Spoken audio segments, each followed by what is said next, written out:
అందరికీ వందనాలు. ఉదయకాలము దేవుని వాక్యాన్ని మనం చదువుకుందామండి. పరిశుద్ధ గ్రంథంలో నుండి ఎస్తేరు గ్రంథం 4వ అధ్యాయము 16వ వచనము 17వ వచనాన్ని చదువుకుందాం.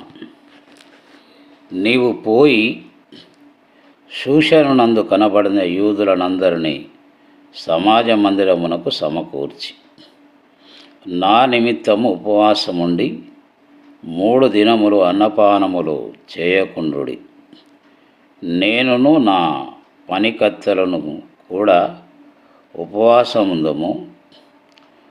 ప్రవేశించుట న్యాయ వ్యతిరిక్తముగా ఉన్నను నేను రాజునొద్దకు ప్రవేశించుదును. నేను నశించెదను. అటువలనే మొర్దెకై బయలుదేరి ఎస్తేరు తనకు ఆజ్ఞాపించిన అంతటి ప్రకారముగా జరిగించెను. క్రీస్తునందు ప్రియ సహోదరి సహోదరులారా, ఇక్కడ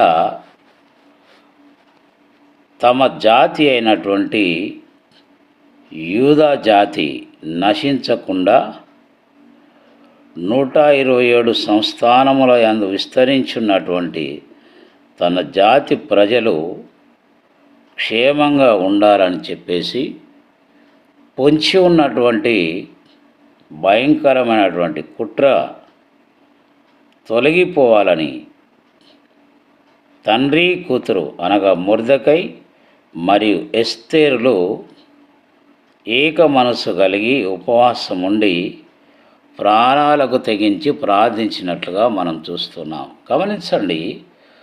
అలాగే భారతదేశంలో ఉన్నటువంటి క్రైస్తవులందరూ కూడా ఒకే మనసు కలిగి ఆనాటి మొర్దెకై మరి ఎస్తేరు వలె మన భారత జాతి మొత్తము రక్షించబడి మోక్ష రాజ్యంలో స్థానము కలిగి ఉండాలనేటువంటి ఒక పట్టుదల కలిగి మనము కూడా భారత జాతి రక్షణ కొరకు కంకణం కట్టుకొని ప్రార్థన చేయడానికి ముందు కొనసాగుదాం.